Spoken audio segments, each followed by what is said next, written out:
This is a match that if you were alive in the 70s, you know, then you'd have known one thing about this, and that was you were seeing one of the great athletes of the decade.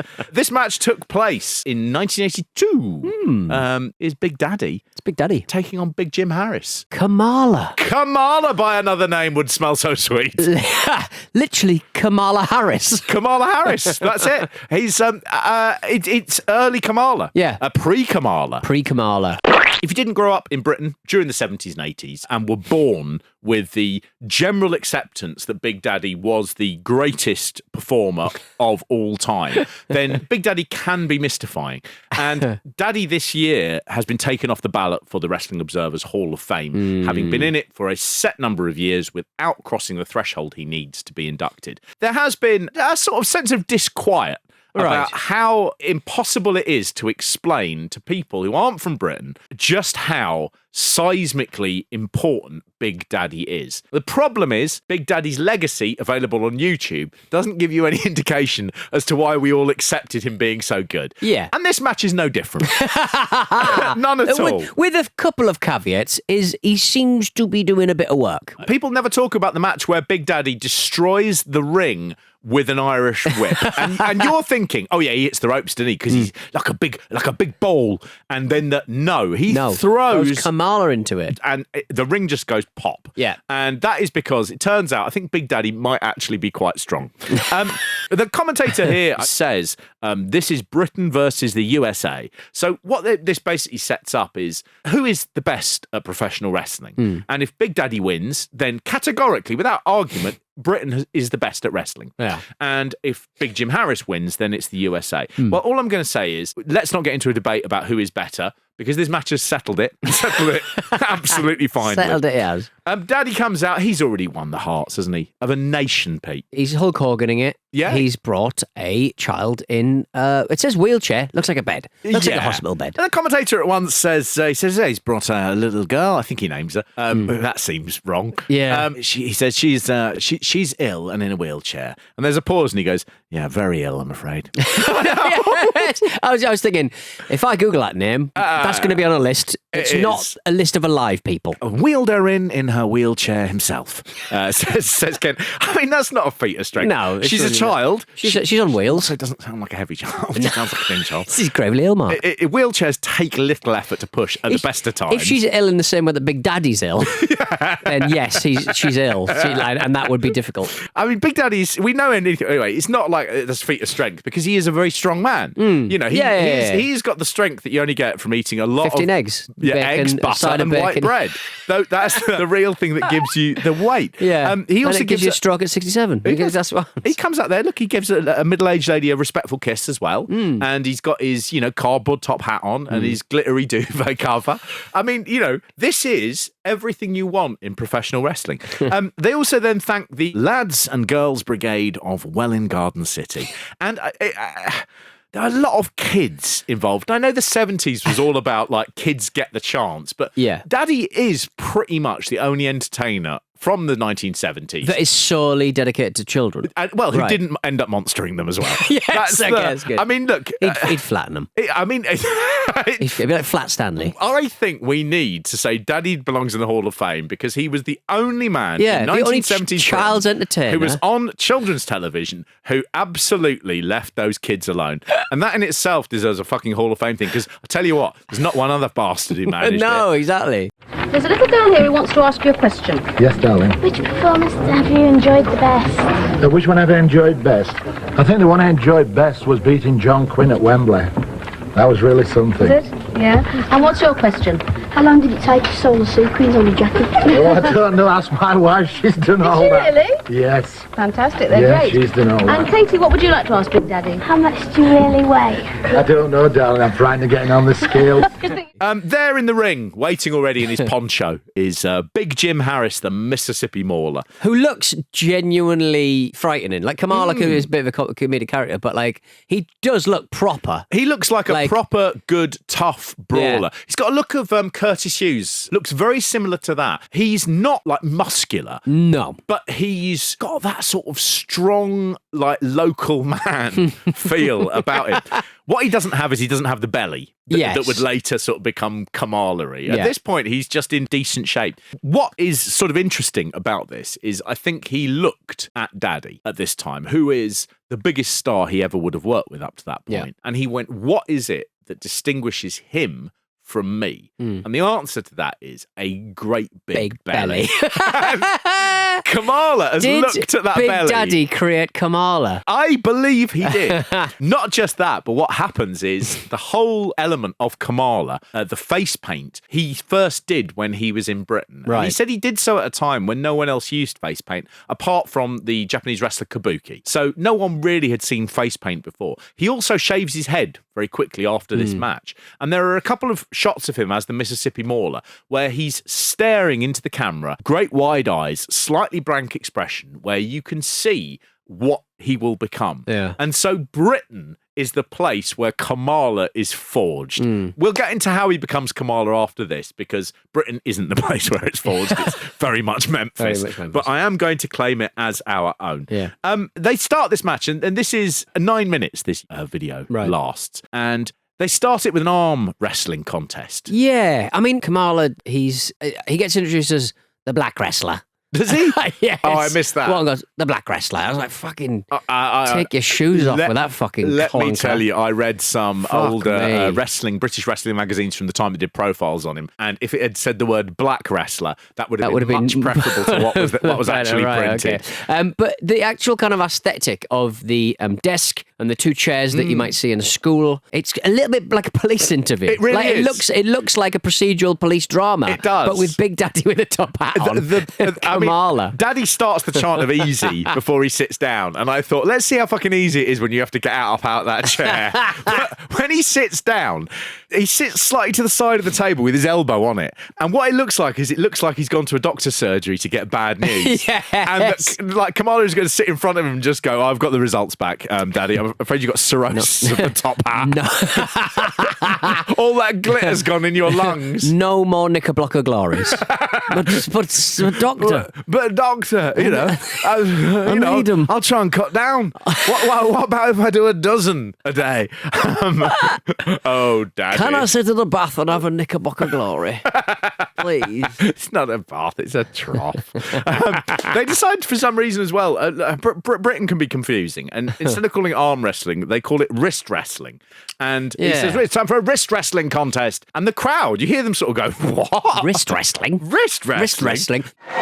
Is in two parts.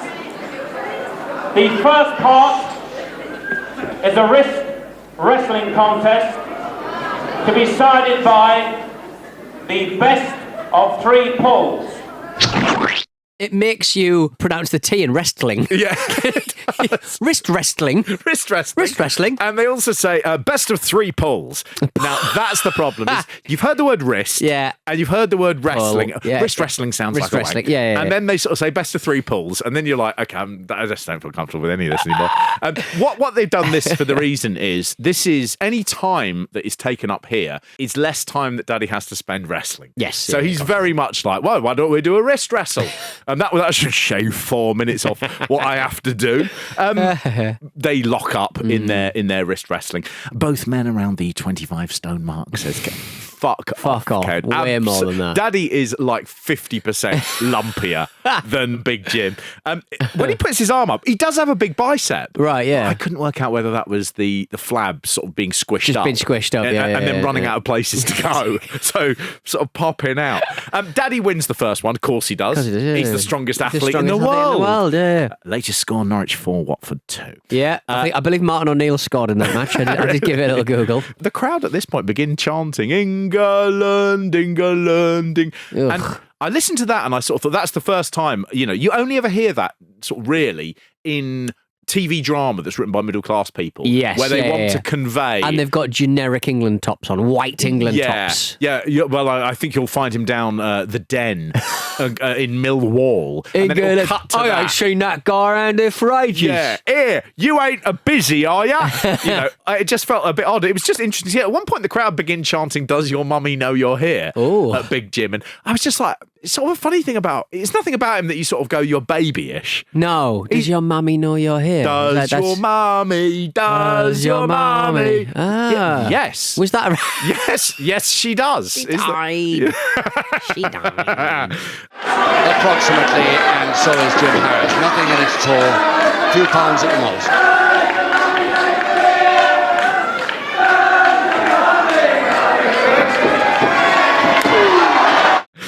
Daddy is, of course, about to win the second because, Daddy, do you not understand how powerful Daddy is? He's not too powerful. Maybe Jim should have the second one. I don't fucking think so, lad. I'm Big Daddy. Daddy don't get beat. So as Daddy's about to win the second one, Jim Harris just sort of like rushes away. Yeah, and pushes the table away like it's an envelope. He does. He says, this is not my game, Daddy. And professional wrestling is my game. It sounds like he's not sort of using, if you like, that sort of 70s jive, hey daddy sort of thing. It's just... he's being respectful to the toughest guy in wrestling. He does. Big Daddy. He even says to Daddy, look, you can leave if you like. You don't have to do this. You can go now and I won't give you a beating. Well, Daddy is not... this is Daddy's house. Daddy doesn't go away. No. Daddy doesn't run away. Daddy lives here. You don't know Daddy. You don't know what Daddy is like. I'm going to tell you for the last time, Daddy. I'm going to give you just a few minutes to get out this ring and get back to the dressing room. You say that, I promise you I'll win this for you. Now you think about it. You only have a few seconds to think about it and get out this ring and get to the dressing room.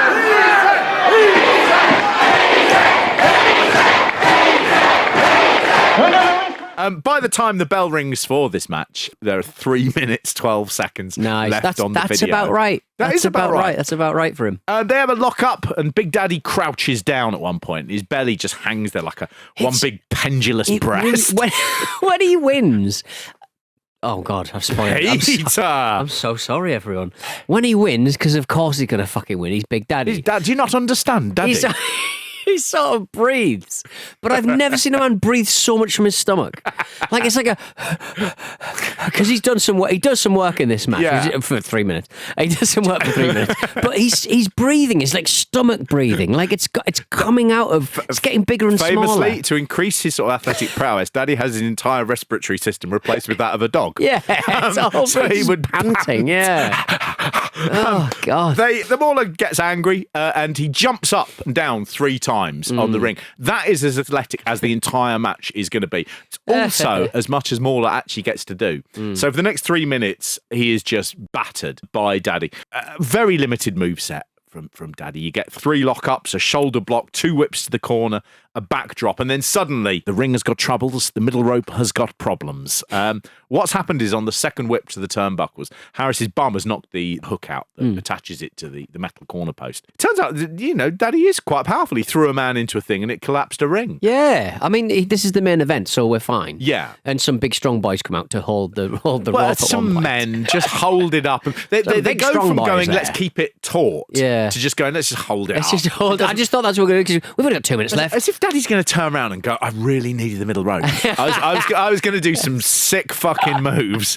All the ropes can come off. It doesn't matter. No. He's not going to do anything he could with do them. He could do what he does in a car park. Yeah. I would say, has Big Daddy ever used, stood on a rope to do anything? No. Not I've even just never a seen fall, that. arms out, just kind of... You don't understand Daddy, do you? You don't understand Daddy. Daddy stays on the floor. No, never at all. In this, the moves are so basic, and Mauler is just there to be squashed. There is one bit that Daddy messes up, so he gives him another whip into the turnbuckle, and he just sort of loses hold of Harris's arm. And I thought, I bet, he'd gone back and gone, that leg can't work. It can't work. It ends with a backdrop that Daddy holds onto Kamala's arms and then just lands squash on the floor.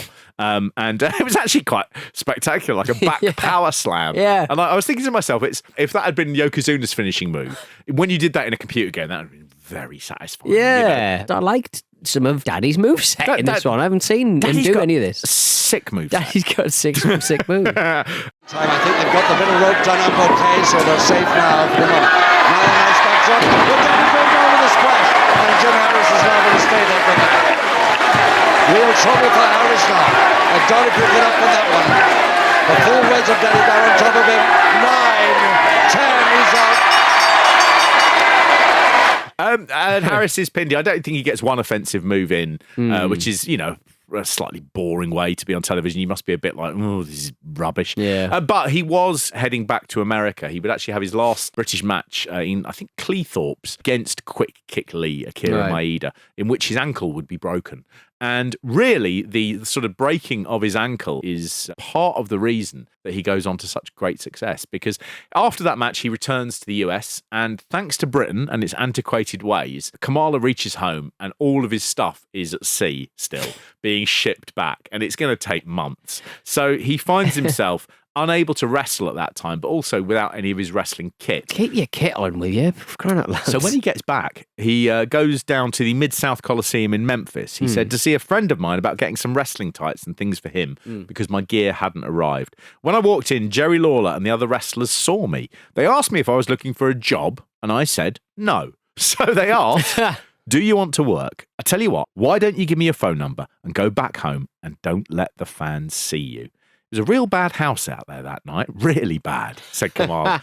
I went back home that night. It was a Monday night. And on the Wednesday, they called me to put this Kamala gimmick together. They had live tea in Memphis then. So they showed I was going to wrestle Lawler with that broken ankle that Monday night. And the house was sold out. When they showed that little gimmick of me in the jungle, it was sold out. That was because Memphis, they decided to make him Kamala, who was supposed to be a bodyguard of Idi Amin, who was very much in the news at the time. And they had to delay it because of his broken ankle. And that was the reason they had the vignettes that sold him. What he did was he came back with the face paint that he'd first used in Britain, his shaved head, which he'd done in Britain, with this new character. And we could say, with its limited moveset, its massive belly, and its amazing response, that Kamala is the American Big Daddy. Yeah. And Kamala had learned all of that from Britain, and he went back to America and became a superstar. So I think, Kamala is an honorary British creation. Yeah. And I think it's one of the things that we should be proud of, and it's one of the things that we can now add to the stamps.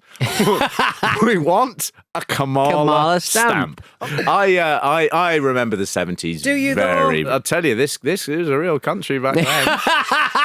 I don't remember. I tell you what, I don't remember many of the 2000s. No, they're all gone. Yeah. I don't remember anything of the 70s, no, but I do remember the 80s. They were good. Anyway, I was there when you were born. Did you know that? What do you mean? You were there in the hospital? There. You were there in the No, I was there. In Brighton Hospital. I prayed to Jesus to bring me, when I was an adult, a podcast partner. Jesus said, "What's a podcast?" And I said, "See my previous wish. Jog on, mate. I would like radio. I'd like radio made where people don't get paid to do the work."